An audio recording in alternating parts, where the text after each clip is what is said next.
Hello, here we are again with Majestic's Behind the Curtain. My name is Carly, and if you are a returning watcher, then you already know everything I'm going to say. We would love to see you participate. If you are watching with us live, you can send any questions and comments you have into live chat down below. And if you're watching after hours, you can still give us plenty of feedback. You can comment on the YouTube video, or you can go over to majestictheater.com and send us an email at info@majestictheater.com. You can go onto our YouTube channel and watch all of our previous Behind the Curtains and maybe rewatch Frank's if you like it enough. You can also check out Danny's latest play titled The Lady Slipper and give us some feedback on that. But without further ado, here is Frank and Danny. Hey, guys. Hey there, Carly. Thank you. Thank you. Hi, Frank. Hey, Danny.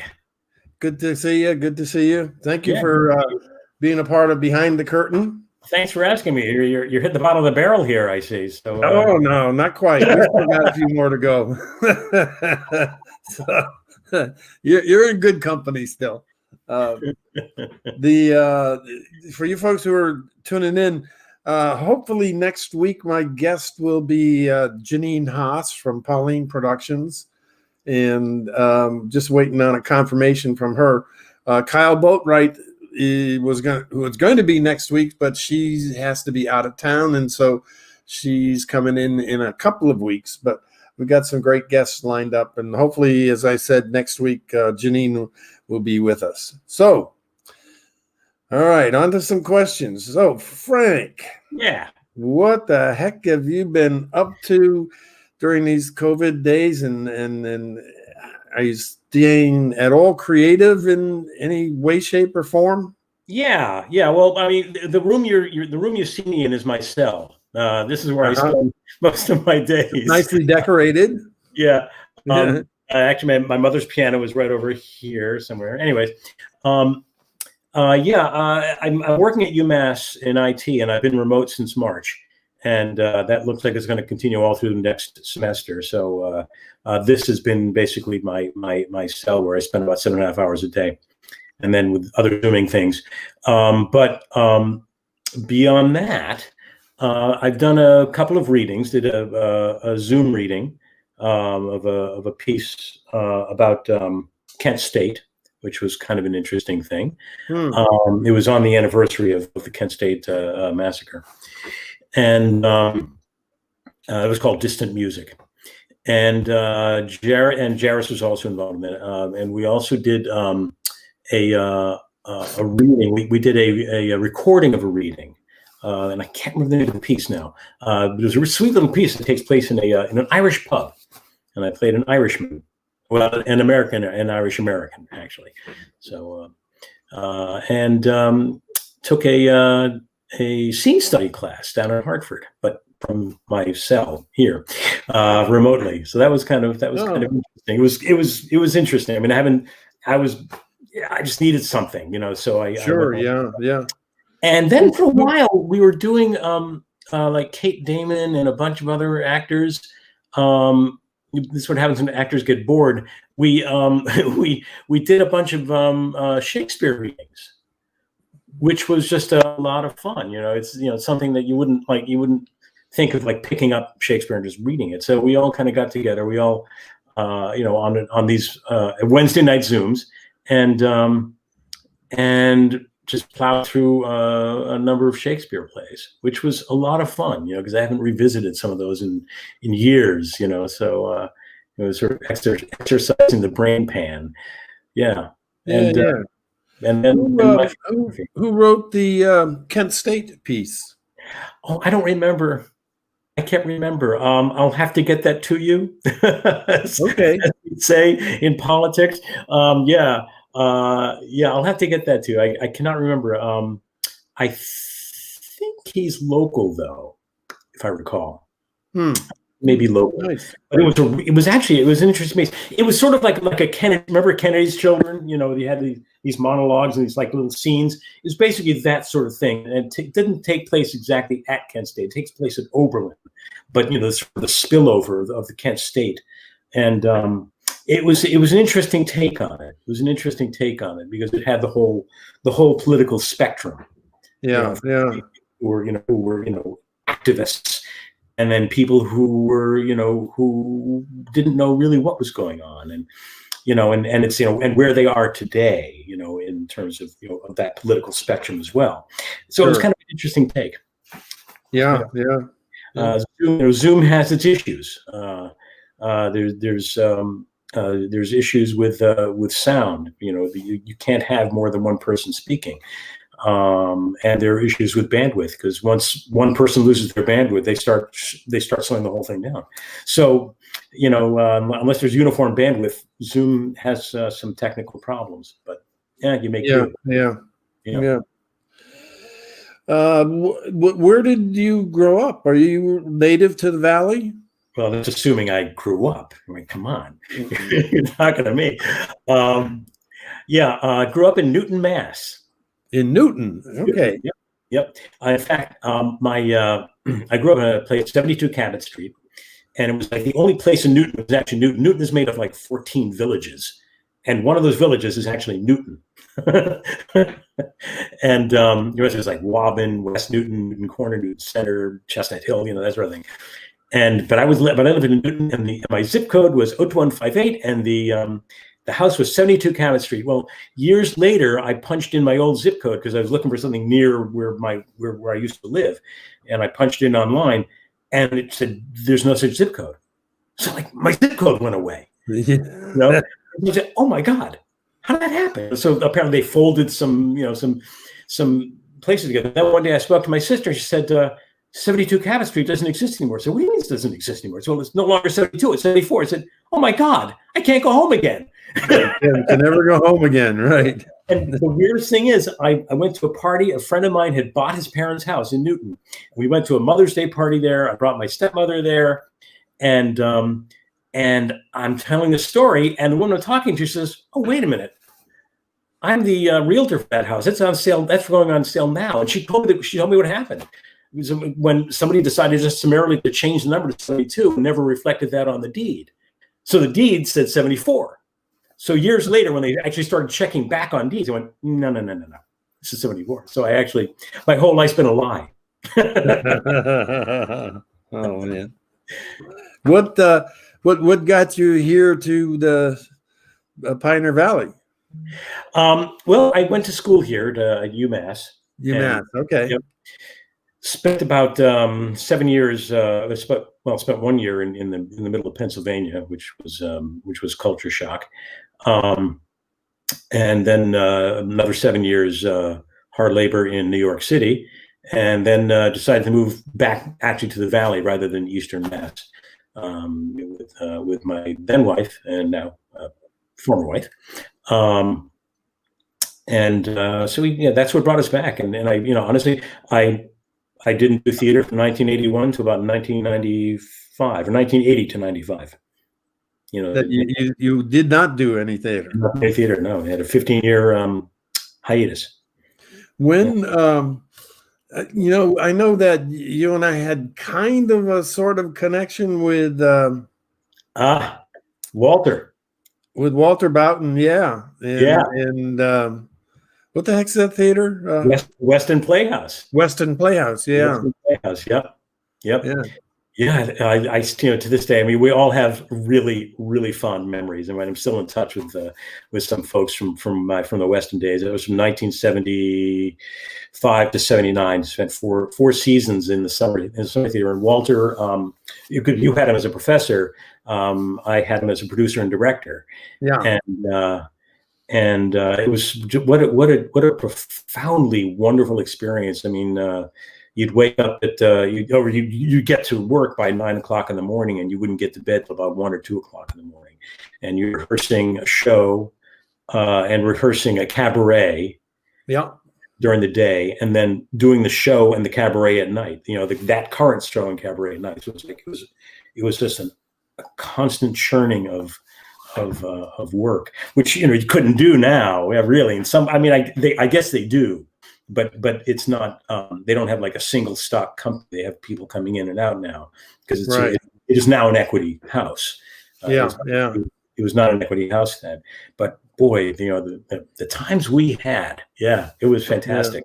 Yeah. And Malcolm Ewan, who was one of the guys who we lost just a year ago. Yep. Sad kind of an event. He was in a couple of plays of mine at Amherst, I think in my senior year. Yeah. Wow. But great guy, Malcolm. Oh, Mal was great. It was the triumvirate. It was Mal, Steve, and Tim. Yeah. And they were at the theater when I was there. He was a stage manager, as Mal was, and he also a director. Tim was directing and acting to some extent. Mal acted to some extent. And Steve was music director, Steve Stedler, and Tim Ford. And after those days were done, the three of them took over the theater. So they actually had, a direct connection to Walter, and Walter had a direct connection to the original, to the guy who started the theater. So for all that time, I think from like about the 30s, I think, all the way up until last year, it was all a continuum of people who all knew each other. Yeah. And even like Mal and Tim and Steve, they all knew the original producer of that theater. So now they have a brand new person there who has absolutely no connection to the past, which is actually good. That does happen. Yeah. But Weston, Vermont. I mean, it's for folks who aren't familiar with the Weston Playhouse, or it's like this beautiful little country village. It's bucolic. It's bucolic. You're surrounded by the hills. You've got like an 1887 town green. It's like you've got this town green. Yeah. That you see out of like Music Man, or it's like little band shell there, and little gazebo or something there, right? Little gazebo on that. And the theater itself had been a church, and then it burned down, and they rebuilt it. And so that's what you see there is not the original structure, but it's a sort of almost a replica of the original structure, but was really built specifically to be a theater back in I think the 50s or 60s or something. So it's just but it's so perfect. It's just, it looks right. For that little town green. Yeah, it does. Yeah, it was a great experience, and it's one of the reasons kind of that I didn't do any theater when I came back to the Valley. Is I had that experience in my head of Weston, and how intense and how driven we were, and I knew that any community theater just wasn't going to match up to that. But eventually I went back anyway, so they reeled me back in. Yeah. How did you discover originally your passion for the theater? When I was a kid, I sang, and I was in junior high school, and it was back in the day. Back in the 70s, we had junior high school. We didn't have middle schools. It was 7th, 8th, and 9th grade, and I was in the 9th grade. And I was singing in the hallway, and this teacher says, "Is that your real voice?" I'm thinking, who else's would it be? And so asked me to audition for Damn Yankees. And even then, I was the character actor. I got Old Joe. I had the very first line in the play. So like my very first time doing a show, I was the first one had to speak. And so that was my trial by fire on that, and I just loved it. It was perfect. It was that's where I belonged. And and that's basically how I started. And I went through high school doing that, and college, and then quit for 15 years. I've been promising folks the last couple of weeks that, when you were coming on, I had a great story about relative to your first show at the Majestic. But how did your relationship begin with the Majestic? It began as any relationship with a theater begins, an audition. It's a really, really sick relationship. very unhealthy. But I remember coming in at audition. At that point, that was 1997, and I'm not good with dates. You have to understand. Much beyond this, I'm going to have a big problem with dates. But it was 1997, and you guys the previous spring had done your very first show. Yeah. Which was Buddy Holly. But now we were starting the very first full season, and I came in for your auditions, and this and I remember this. To this day, I sang, I read, and I remember you saying, "How busy do you want to be?" Yeah. Oh my God. Yeah, and that was fantastic. That was just amazing to me. And that season, I did 2 shows. Yeah, yeah, and they were great shows. They were great shows. It was really better than anything I'd done here. At this point, then I'd already done maybe 3 shows locally. It was in 95, 96. So I might have done 2 shows before. Having come back in, I did a show in 95. I did a show in 96. I may have done a 3rd show. I don't remember, but my entry back into theater after 15 years off was with Into the Woods, which I know you and I differ on Sondheim, but I just love Sondheim, and to come back on that show was just a dream. And but then coming into the Majestic was a real theater where you didn't have to like sneak backstage while cops were looking at you from downstairs. It was a real what were those 2 shows? Do you remember? One was Into the Woods. No, at the Majestic. The Majestic. Oh yes. The first one was A Few Good Men. Few Good Men. And next one was The Irresistible Rise of Arturo Ui. Arturo Ui, yeah. Which was the only show I've ever done where we actually had palpably fewer people than after this first act. But I got to tell you though, I loved that show.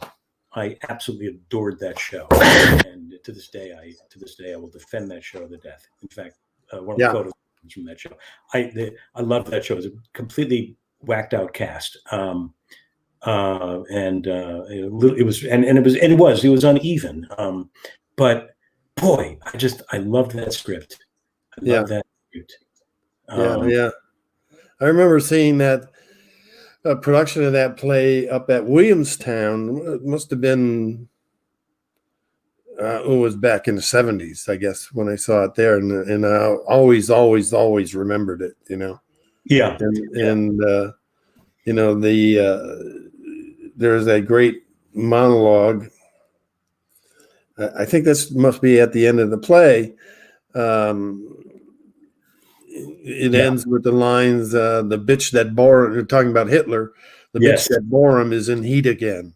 Yes. And boy, does that resonate right now, doesn't it? Yeah, I know. It's wow. I remember that.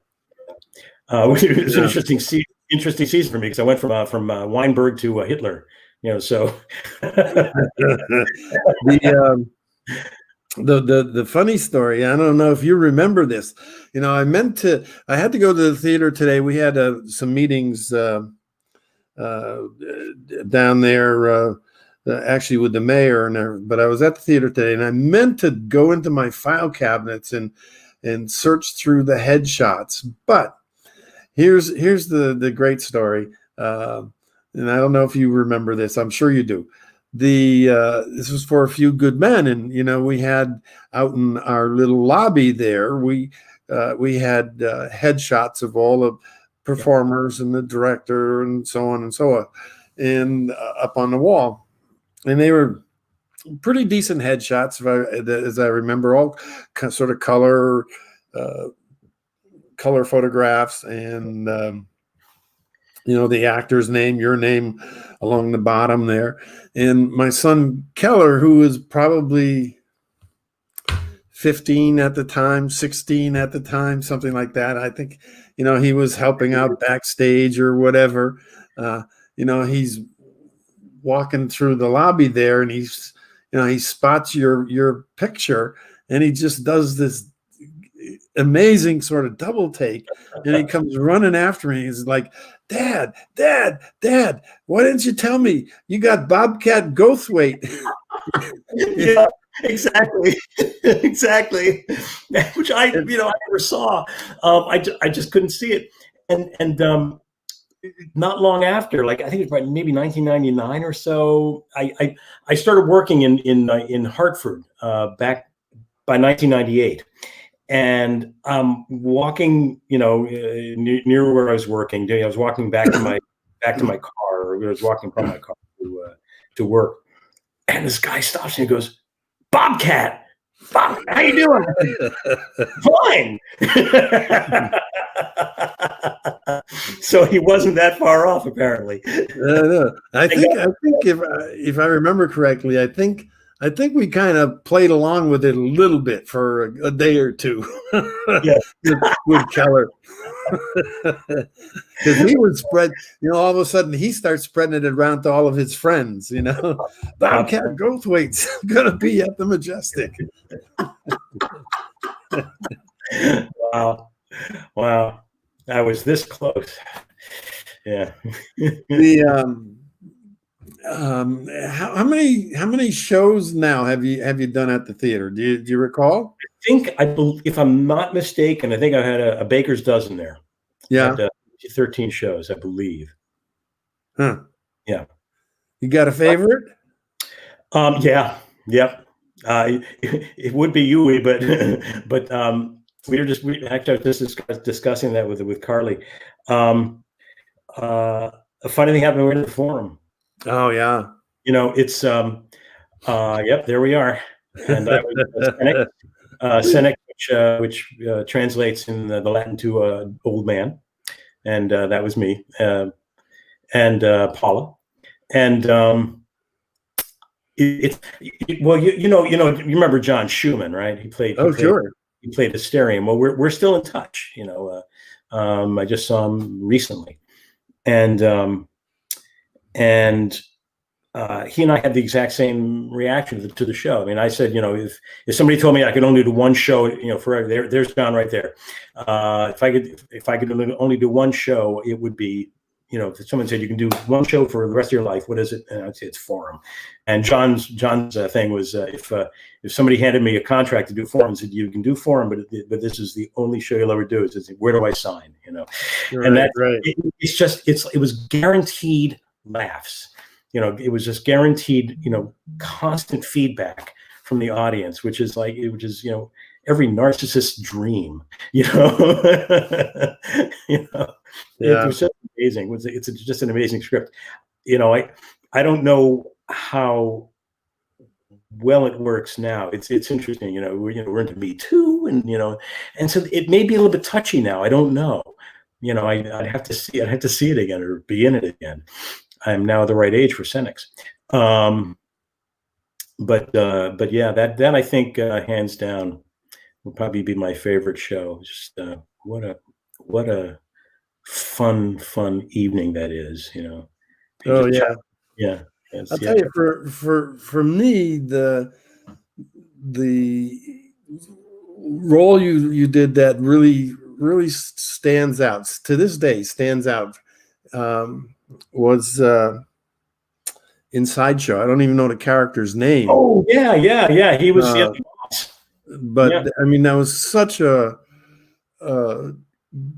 great character portrayal. Thank you. Yeah. That actually was kind of that was a great cast. We had a lot of fun. Yeah. To this day, people ask us to bring that show back. Yeah.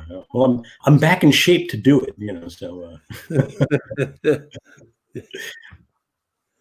And I just remember you with the kind of wife beater T-shirt that was all kind of coffee stained up and big cigar and a pretty big gut at the time. Which, at the time, and which no longer exists. Let's talk about that. I mean, you for the past year now, right? Actually, since the end of 2017, the very end of 2017. For those who don't know her, Jairus Hansen and I are we're the low rent Lunces.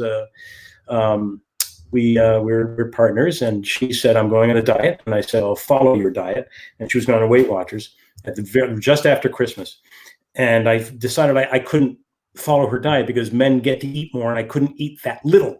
So I joined Weight Watchers at the very end of 2017, and there I am. Before that, cannoli, look at that, huh? Yep, and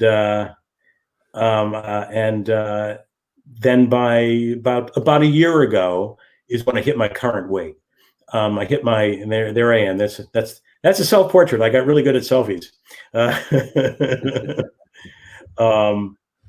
And I went from about 240 pounds to about 140 pounds. Lost about 100 pounds from, and that's me. We were doing Tales of Lost Formicans, and I said, I wonder if I can do this again.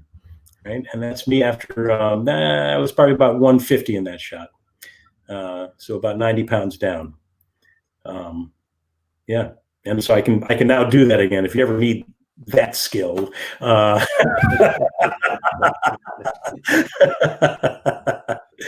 that's where I am now.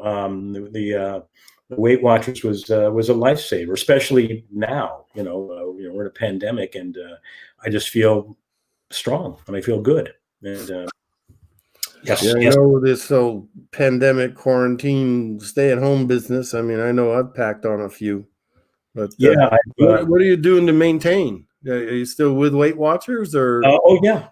I'm tracking every day, and try to get in, I don't know, between 10, 15 or so miles of running a week. This week's not going to be good. I've had too many after-hour Zooms, but we'll see. I might be able to get it by Sunday. I even bought a treadmill because I know I'm not going to go to the gym. So I actually have a treadmill downstairs that I finally took for a spin yesterday for the first time. Oh, no kidding! Yeah, it's loud, but is it one of those that raises? Yeah, it does have some elevation. I wish it had some the other way around, because when I run out, I live up in the hills here, and my normal, one of my runs is about a 5 to 6 mile run, depending on how long I decide to take it, and part of that is up a substantial hill. But part of it is also down a substantial hill. Yeah, right. So I figure I take the hill. I figure the hill owes me, so I take the downhill.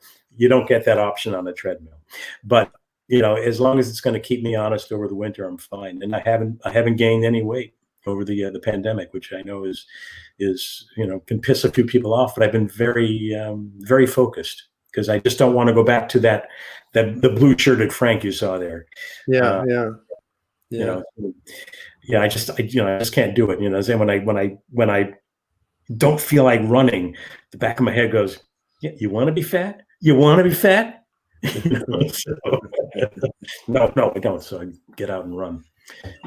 So other than, let's see if we can dig up the list here. Few Good Men. Actually, Arturo Ui. Yep. Sideshow. What are some of the others? We're at the Majestic. Yeah. Let's see. I'm going to find out. Here we go. Breaking Up is Hard to Do. Oh, sure. You totally forgot about The Ride. That's one of yours. The Ride. Yep. Yep. The Ride. Forum, of course. Piecemeal. Yeah. Okay. Piecemeal. Yeah. And speaking of which, Break Up is Hard to Do was just a lot of fun. What a great little cast that was. There you go. And the Rubber Chicken, and Denise and I are still in touch. Yeah. Guys on Ice. Breaking Up is Hard to Do. Yep. And you have a Guys on Ice slide in there somewhere, I'm sure. I know I saw that somewhere. Cabaret. Yeah. Man of La Mancha. You mentioned Sideshow. Let's see. Where am I? I know I'm looking strange, but Over the River and Through the Woods. Oh, right? Guys on Ice. And Guys Are Nice. Yep. You Yep. could forget Driving Miss Daisy. that. Driving Miss Daisy. Yep. Yeah. Irene directed us in Driving Miss Daisy. It's a nice little cast. Yeah. Really great cast. And I still have the Santa Claus hat from Driving Miss Daisy. It says Bully on it. Yeah. And Arturo Ui and A Few Good Men. So I've had a nice mix of of comedy, drama, musicals. Yeah, that's a pretty nice body of work. Yeah. Yeah. I actually had to dig my resume up. I couldn't find it. I can't find my resume. Here's the question that whenever we've done a talk back at the theater, someone in the audience invariably always asks this, and so I've been asking this to all of the guests on Behind the Curtain, and the answers have been kind of interesting, to be honest with you. But here's the question. How do you learn all those lines? Oh, come on, Danny. I make them up. Yeah. So yeah, do you have a process? I mean, interestingly enough, people have different processes for doing that. Yeah, it's always been hard for me. It's only gotten worse with age. And I for some reason I have a sort of kinetic memory. And so it's almost it's sad, but it's a real physical thing where I kind of have to say, this is what it looks like for these lines, and so in some ways it's very hard for me to learn lines prior, but I do try to do that, and then oftentimes I'll have just like basically pace back and forth, just to be moving while I'm trying to learn the lines. I'll just actually get up and move. I can't just sit there and go through the lines. It's only after I kind of have the lines that I can sit down and just go through and then cover the line. What's the next line? Do the next line. Do the next line. And it's just bang it in. I'm just that bad. Yeah. There's Piecemeal. Yeah. That was a fun cast. I love the hands in the jars in that. Yeah. Yeah. That was fun. Yeah. That was actually a nice little show. That was a cool little show. Yeah. Local boys. Yep. I know. Well, I think pretty much ever since I've known you, you've been interested in photography. You've kind of collected the old cameras, I think, right? Yeah. I got a few old ones. Yeah. About my age. Yeah. But now you're kind of. I mean, we actually did a show down at the Majestic with a lot of your photographs. We had 8 large prints down there. Yeah. The story, when I was younger, before getting to the theater, I was actually into photography. The camera that I learned on was my father's Leica C3, which I still have here today. I'd like at some point to get it cleaned and working again. 35 millimeter, tiny 35 millimeter World War II era Leica. And then I moved on to the single lens reflex, which were just getting really big back in the mid 70s. And I got early 70s. I had a Minolta SRT 101, so I was in the Minolta world. And roundabout, I kept shooting on and off over the years. And in around 2002, 2003, my house was broken into, and there you go. There's one of my shots that was hanging down there. Yeah. And all my photography equipment was stolen. So I never took another shot until about 2013. I decided that I wanted to get back in and got into the digital world, which is very different. This is an interesting shot. That is not staged. That was actually in a barn that was deteriorating, and that's what it exposed. The contents of a box with children's toys that was deteriorating inside the barn. And it was so like freaky and poignant at the same time. Yeah, a little eerie, huh? Yeah, I just love that. So I started doing the digital photography and had to relearn everything. That's down in New York City. Actually, having just seen Fiddler on the Roof in Yiddish. That was that I didn't know before. So when you say you had to relearn everything, what And I'm coming from a place of ignorance, to be honest with you. I mean, I'm under the impression that with digital cameras, it's essentially point it and shoot it. No, it isn't. That's taken with a macro lens right there, and that's in Hadley. No, I mean you can, but growing up, there was no question of shooting shooting in a manual mode because everything was manual. Yeah. But with digital photography, that's by the way, that's Norway right there. In digital photography, everything's done for you, but there is a lot of stuff that goes on in the background that when you start peeling it away like an onion, there's just a lot of stuff that you need to figure out and know. Among other things, I used to do darkroom work. Well, the darkroom is no longer there. Yeah. How do you do that, right? And how do you shoot? What format do you shoot in? How do you process that stuff now?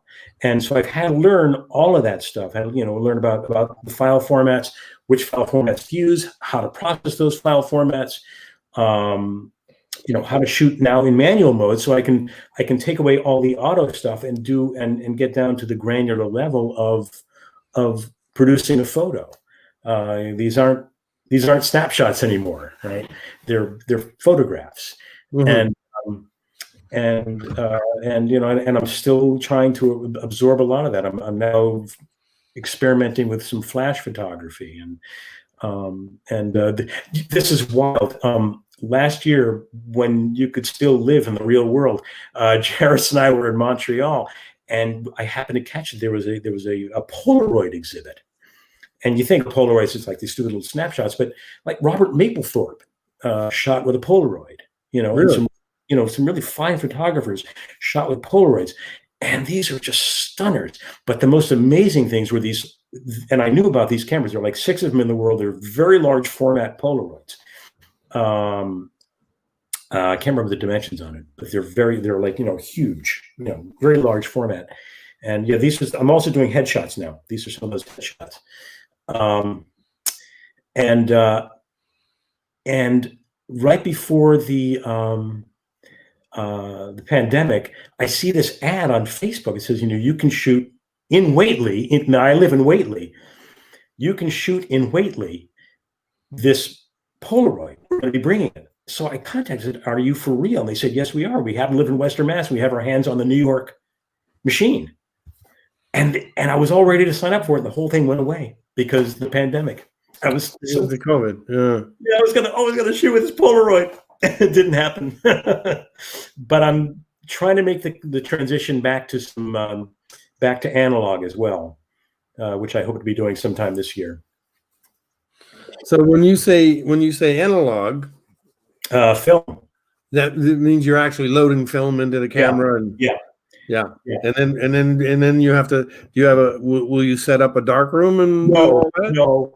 I have no. That, by the way, that's Denise. We did. That's Denise. Yeah. No, I have no way of processing that. We live, and that's John Schumann. There you go. Sure. Yeah. I have no way of processing it. There are all these chemicals, and I just have no way of processing it. Although I did join the Vermont Center for Photography. They actually have a darkroom, so I may wind up doing some of that there. Yes, but part of it, I have my eye on a camera that's it's a very large medium format camera that I have my eye on. That at some point I want to pick up and try using. I may have to digitize those though. You have to digitize the negatives in order to process that properly, but we'll see. I'm still young. I can do it. Yeah, good. Yeah. What would you say? Getting back to the theater. Yeah. What would you say the hardest show, most difficult show you've ever done? Usually those are the ones with the fewest people in them, because then you've got an entire like 1/3 or half a show on your back. Yeah. I did American Buffalo. Oh, yeah. which is, as you know, for those who don't know, it's David Mamet when he was David Mamet. And it's a 3-person show, although the third role is much smaller. So it's about a 2.5-person show. And the character never leaves the stage. Right. And I was called up the weekend before a 1-week rehearsal was about to start, or a 10-day rehearsal. And John Haig had to drop out, and he suggested that I take the role. And where was this, Frank? What's that? Where was this? This was in Westfield. Really? Yeah, the fellow who, and I'm blanking on his name. I told you I don't remember things anymore. He was trying to start a professional theater at Westfield, what was then Westfield State, Westfield University. Oh yeah, it's Jack Shea. Jack Shea, yeah. Yep. And great guy, really lovely man. And that was because I mean I didn't even have time beforehand to even start to learn the script, so it's basically thrown into it, and we did it in the round, and so it was yeah, that was really hard. That was really hard. It was skin of our teeth. Yeah. Anne Frank. I got a note here from Carly. Anne Frank is another never leaving the stage. Yeah, and I was going to say, I mean, that I've done 2 Anne Franks now. Yeah, but American Buffalo and another show with Henderson, one of Steve Henderson's shows called Jerry and Ed, which is a 2-hander, which also just about ripped me apart. That was from the second Anne Frank, and this is the journey I've taken with my weight. The first Anne Frank, you see the fellow with the beard, the rather large fellow with the beard. That was the role I had originally played when I did it at the Majestic, which was because he's always eating, he wants to eat, and he was the portly fellow. Now in that shot, I am Otto Frank, which was a huge departure for me. It's at this point it is one of my favorite shows because it brought me back into a whole other kind of role, one that I typically have not been cast in, and I'm very proud of that. I'm very proud of it. Yeah. And I'm not always that proud of things I've done, but that was something really special. And especially going through the pandemic, I feel like I've had a dress rehearsal for the pandemic. And I'm, it brought me back to my dramatic roots, and it was good. It was a really fine production, actually. Very small theater. You saw it, right? You saw that, right? Yeah. Yeah. No, actually, I didn't. You didn't. See it. Up in Greenfield, right? Yeah, it was up in Greenfield. It's a little black box theater. It's can be very challenging to work there sometimes. Yeah. It was just a great experience, and I wish we could have run that for a month. I remember, quite a few years ago, going to see you actually, and we hung out afterward up in Vermont, not at Weston, but Inherit the Wind. Yes, well, that was New Hampshire. New Hampshire, yeah. Yes. Yeah. With the father and son. Yep. Yeah. Whitmore, the James Whitmore, and his son. It was Jim and Jim Jr. Yep. Yeah. That, in fact, that was the show in which I got my equity card. Oh, no kidding. Yeah. You were what, the judge, if I remember right? I was the judge. Yes, I was, and I was not wearing pants. I was not wearing pants under the rope, just to let you know. I was wearing pants. That season, that summer season, Susan Daniels, who was then running the Pioneer Valley Summer Theater, had offered me a role after I'd already accepted in Inherit the Wind. And in order to sweeten the pot, she said, "I'll give you your card." So I then, contacted Gus up at Peterborough, who was still at Peterborough, and Gus said, "Okay, I'll give you your card too. Give it to you, the second week of a 3-week run." I said, "Fine." So I ended my first week non-equity, and the next time I stepped on stage, I was a professional actor. Huh. Yeah. Isn't that interesting? I didn't know you could somehow do that in the middle of a production. Yeah, I guess you can. Yeah, apparently so. Think about that. Is he still there at Peterborough? I'm sorry, is he still there? Or Yeah. who? Gus Kekkonen? Gus Kekkonen, yep. Gus is still running Peterborough, yep. Yeah. And that was 15 years ago. That was 15 years ago. And I think he'd already been there like 10 years.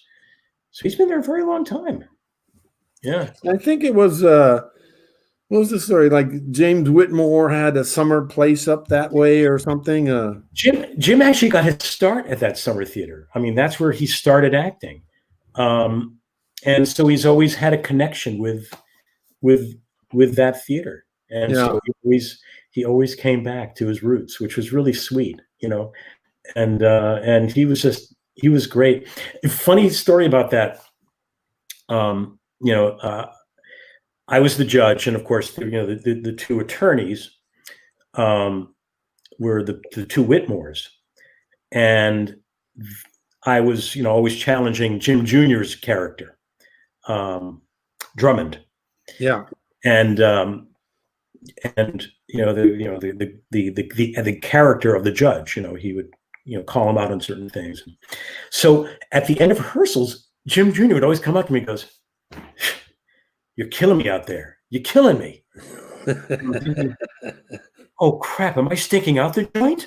It's like I thought he meant like me, the actor. It's like, why aren't you doing what you're supposed to do?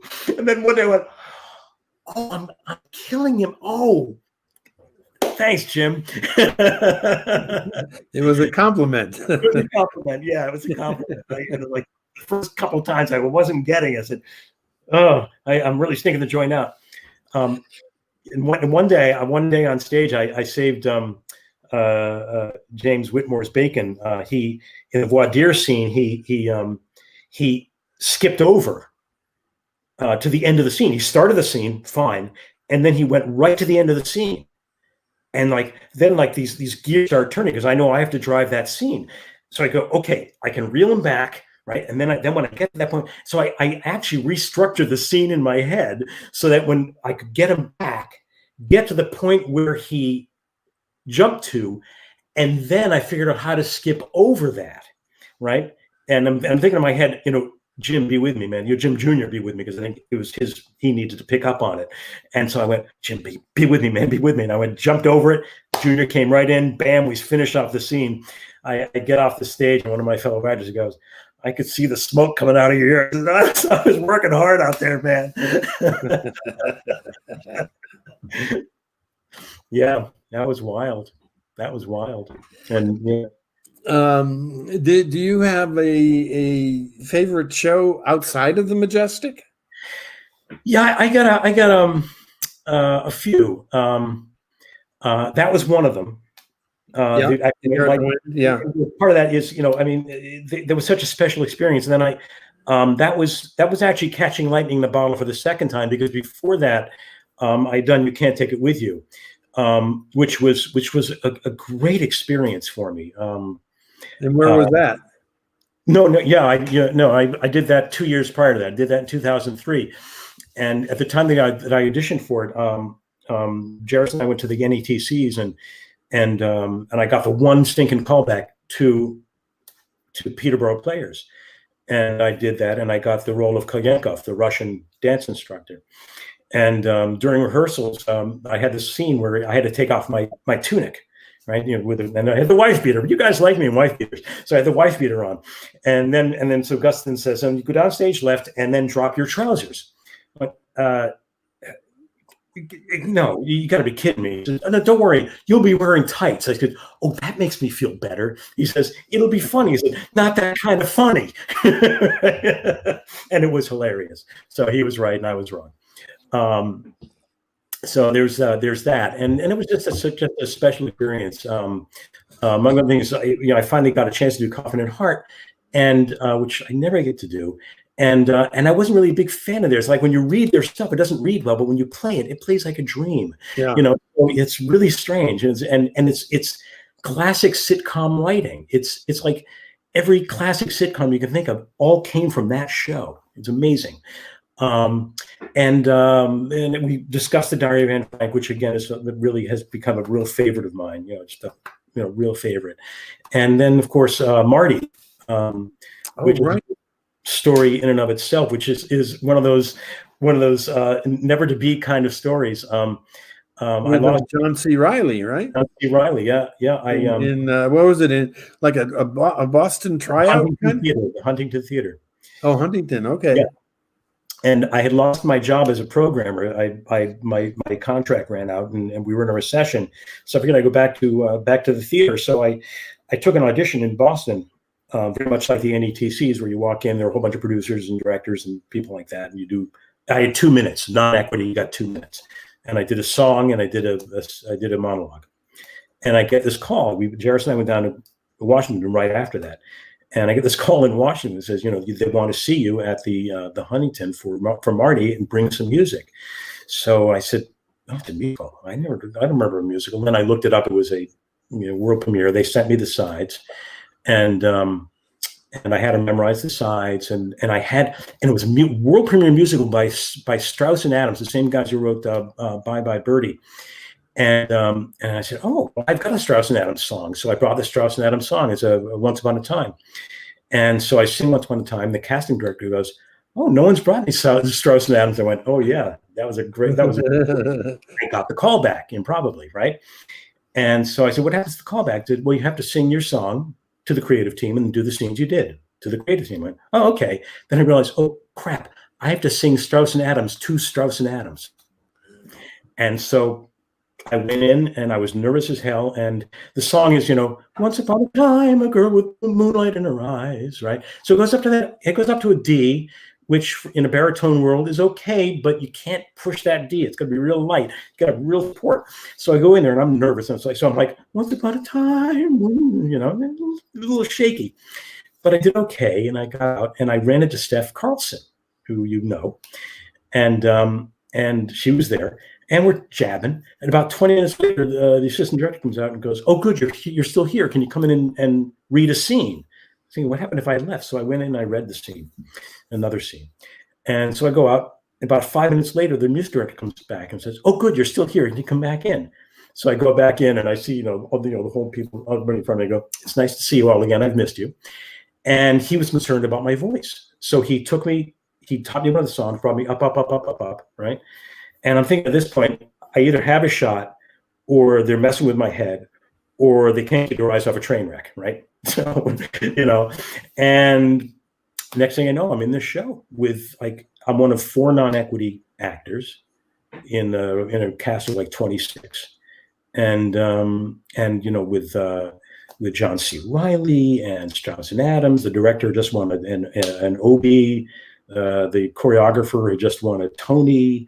I was like, this crazy, all the New York actors, and I'm still in touch with some of them, and it's just what a crazy experience. And Jairus will tell you, opening night, apparently my curtain call looks something like this.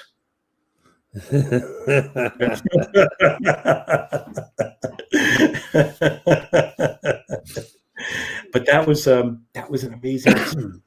That was just an amazing experience, and it's right out of the gate, doing that. And that was my first full equity show, and it was when I started earning points. Yeah, I kind of remember the Marty days. Now, wasn't that hoped for, a pre-Broadway kind of thing? And it just, right. That was never materialized. No. In the day back in those days. Yeah. If you remember Broadway back in those days, Broadway was really heartless at that point. I mean, they're beautifully heartless. I mean, funny, funny shows were coming out.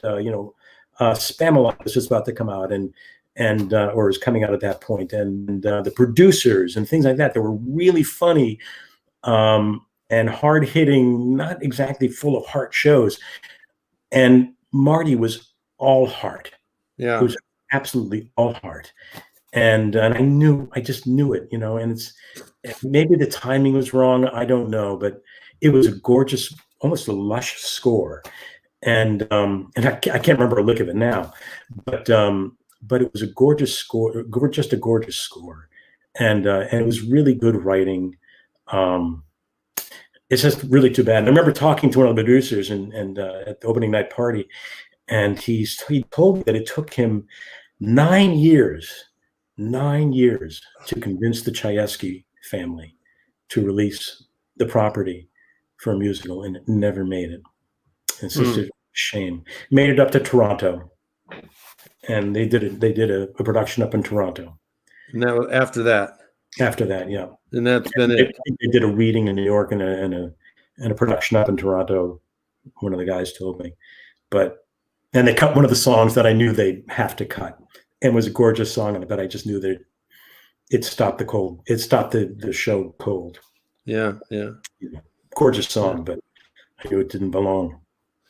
It's funny. I mean, I very much remember was Ernest Borgnine, right? Yep. It was like a Playhouse 90 originally, wasn't it? Yes, the Playhouse 90. I think it was Playhouse 90. It's one of those golden era of television shows. Yeah.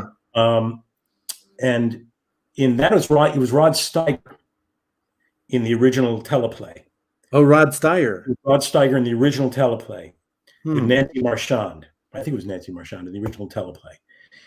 And or she might have done the movie. Now I can't remember. Jairus is watching. She'll let me know. We'll get some corrections. Yeah. And there was Ernest Borgnine in the film. And the film is apparently the shortest film ever to win a Tony Award. Rather an Emmy. An Oscar. An Oscar. I went through all of them. Yeah. Grammy. There you go. Yeah, but yeah, it's the shortest film ever to win an Oscar. Yeah. How about do you have any sort of pre-show routine that you go through? Now we see that little back bend that we photographed from earlier. Is that part of a pre-show routine? That actually was part of that pre-show routine. Yeah, because that I was really proud of that. That's from a show that was taken when I was doing a show called Tales of the Lost Formicans, which I described as a family, as an absurdist family tragic comedy. And it was absurdist, and it was a family, and it was a tragic comedy. It was all of it. It was the weirdest it's a strange show, but again, that show had real heart to it. It was kind of weird in a weird sort of way. It had aliens, but I had to do some real physical acting in that, which at that point I'd slimmed down enough to do it, to a point where I had to essentially hang off of a doorknob. I actually had to slide down a door, holding on the doorknob. So I really had to be limber, and so part of the routine every night was to make sure I was limber enough to go through that one scene. And so I would do the back. So I figured out during the rehearsal process, I can do a back bend again. So I would do the back bend just to get me, sort of going. A lot of the times if I'm having trouble with a certain scene or something, I'll run through the scenes. If I'm having trouble with the word, I'll run through the words. I'll just run it, in my head. Yeah. Breathe. And I still get nervous. Yeah. Breathing is important, right? Yeah. And breathing is still important. Yeah, and sometimes things like that. The really stupid things you actors do, those I'll do. Yeah. Yeah. How about do you recall either like after a show or even some funny commentary overheard during a show? I mean, sometimes at the Majestic, you can your audience is right there with you. And so, Oh, yes. yeah.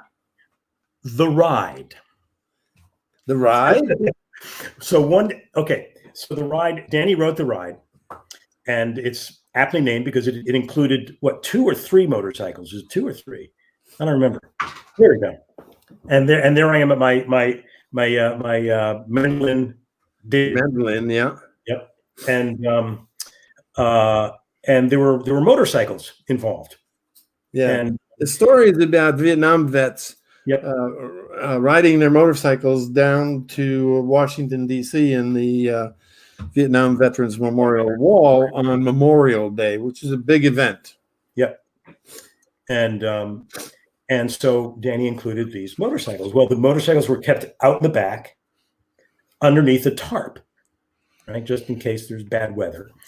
And they'd be ridden on stage through the stage right door. There's a door on stage right that exits. It's a large door, ramp set up. The guys are right in. No one would trust me to ride a motorcycle, which is fantastic, And so one of my entrances was from the house, audience right. And I'm back there, and I'm watching the scene unfold on stage. All of a sudden, there's like a flood of light on stage from stage right. And you just hear, it was a really windy day, and you just hear this lady yelling, anybody, your top blew off.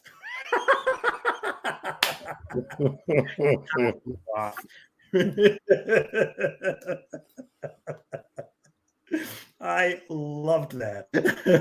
I wanted to keep that in. Rewrite. That's funny. That was great. That was fantastic. Well, that kind of falls into the next question in a sense, but that would be an offstage blooper, I guess. How about on-stage bloopers? Yeah, I got a few of them. Arturo Ui, opening night, get to the final monologue, and I just made this thing. It was a hard script. That's a hard script. It's mostly iambic, as by the way, the David Mamet was also mostly. It's also all iambic. That's me and Roger. That was one of my favorite scenes too. I loved that scene. And Roger's just a dream to play with. He's just what a fine actor he is. And it was the final scene, and the script had been slightly cut. And so I had these 2 monologues, and there was supposed to be a line between them, and that line got cut. So I get to the first part of the monologue, and I get into like the first few lines of the next monologue, brain freeze, complete and utter brain freeze. And there's one of the players right next to me, and she's been given a lollipop. And all I can hear is her licking the damn lollipop. And I can't concentrate on anything else but that lollipop. And oh God, it felt like it had to been like, what, 30 minutes, Jenny? It felt like it's probably 10 seconds. Then I got the bright idea of just backing it up. And I backed it up and I blew through it. But boy, that was a heart-stopping moment for me, because there's no one can help you at that point. No one can help you. That was horrible. Man of La Mancha. Howard Penhasek, who we just saw, I think earlier this year, maybe. He did a show off Broadway, and we went to go see him in that. Oh, no kidding. No, yeah, he was spectacular. He was really good. He was really good. Good actor, Howard. And we're all on stage, right? Jairus and Dave Healy and I. And Howard is like center stage, or maybe center left, somewhere around there. And he's singing. And as most of you know, we tend to expectorate a bit when we're singing. You'll always see some effluence coming out, right? And but not Howard. Howard was the magic loogie. I mean, this thing was coming at us. And you just see this thing like flipping end, like slow motion end over end over end. And finally it hits Dave. Boom. It was a perfect shot. You couldn't repeat that shot. And then a couple of them from the Weston days. I promised a friend of mine from Weston I would get these in. One was a little night music we were doing, and we had one singer. He was a fantastic singer. Tim Taylor Skull was his name. I remember this. And T. Taylor, he had problems with words. And the finale for Act One is a song called "Week in the Country," and his character, the dragoon, sings at exactly 2:30 we go, we can, we shall, we shan't, exactly, and he stops that song at exactly 2:30 we go. Right. I swear to God, it must have been like 3 or 4 times he would sing at exactly 3:20 we go. Nice as you please. At exactly 3:20 we go. And finally, we were doing Oklahoma, and there was no pit band. We had drums, piano, and a violin. And the line originally was I don't know, something about the banjo. Pick that banjo to pieces or something like that, But we had to do the fiddle. So Ann Eller, who was played by my then girlfriend, now former wife, Naomi Dratfield, she had a line, "Saw that fiddle to pieces, Ray." And unfortunately for Naomi, she has a congenital condition of spoonerisms. So one night she comes out with, "Saw that piddle to pieces, Ray." And we were just frozen. we were howling. Yeah, there's some good, and you're out there on a net. Rather without a net, you're on that high wire. It's a high wire act every single night. Oh, sure.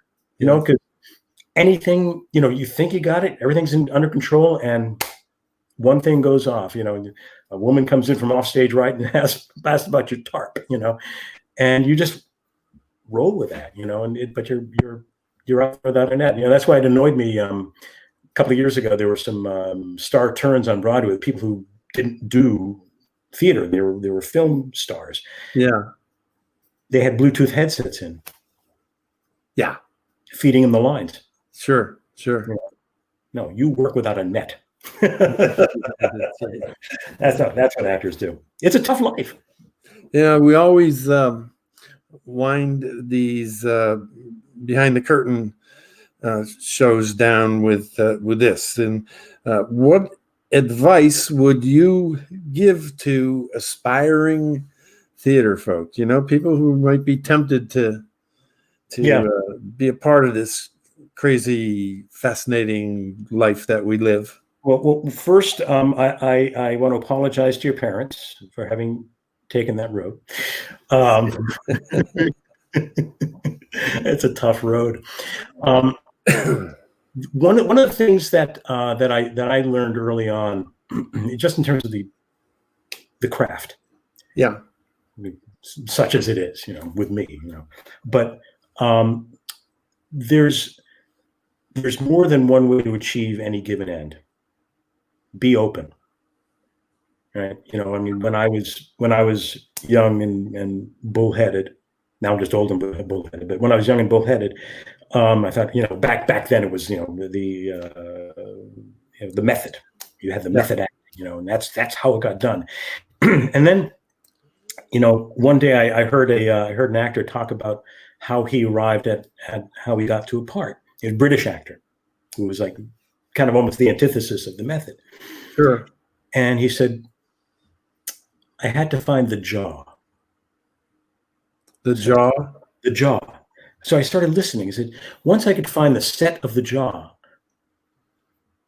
right, I could then find the character. I thought about that. I said, you can go from the inside out, but you can also go from the outside in. John C. Reilly, who gave a spectacularly fine performance in Marty. I mean, it was gorgeous. it was a work of art, you know. And he very early on, like the second rehearsal, said to the costumer, "I need the shoes."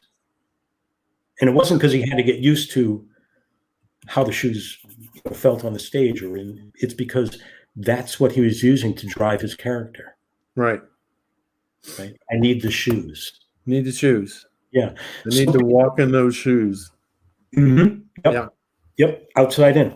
And, you know, he's exemplary. I mean, his work is, I mean, it's goofy. I mean, the stuff he does is sometimes goofy, but he's just this fine actor, you know. And so I would never fault anybody for whatever path you take. And don't choose one path. You can take, you can have that all, you know. You can use your inner angst, or you can use that pair of shoes. It all work if you make it work. Or you use both. Yeah, exactly. Yeah. Also, just technically, if you're gonna go pro, don't forget to get your equity card before you hit the streets. Before what? Before you hit the streets. If you decide to go to New York, yeah, you can't do anything without that card. Yeah. So, you know, beat around the hinterlands until you can get your card, which is fine. The hinterlands are great. Peterborough, it's a great place to work. Danny's, you know, you can get your card through Danny, you know, if you do enough work. But get your card before you hit the streets. And that's about all I got. Never go in against a Sicilian when death is on the line, I guess. That's about it for all you for all you Princess Bride fans. Yeah. Well, Frank, this has been great. Thanks. Yeah. Really appreciate it. Yeah, this was fun. One of these days we will be back up and running again. You know, actually,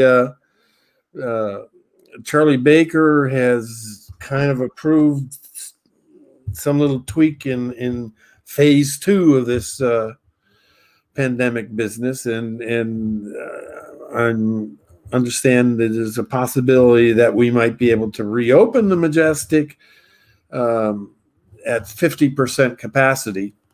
Right. Which is I don't know what the social distance requirement is, but you know. Yeah, I'm used to a half house, so that's fine. Yeah. I have to tell you one thing though. Doing A Few Good Men. Yeah. When we first got in there, I remember getting to the first rehearsal, starting up, and I remember thinking, "I'm home. I'm home." Yeah. It just felt like home. Yeah. The Majestic is, I mean, there was always something about just that physical environment. Yeah. You know, even when it was, when we first took over in '95 and it was just completely gutted out and undeveloped, it was, you know, it was home. You just knew it was home. Yeah. And yeah. Yep. So hopefully someday soon. Knock on wood. Right. Just make sure there's a part for an old Jew. That's all I ask. So. The old Jewish character actor, right? All right, Carly, are you backstage there? Are you hiding backstage? Yes. Gosh, Frank, you're such a joy to work with. I cannot wait to work with you again on stage. I know. Please, I need this. And you heard him. Find that part. Yeah. All right. Well, until next week. Thanks, Frank. Thanks, Danny. Bye, everybody.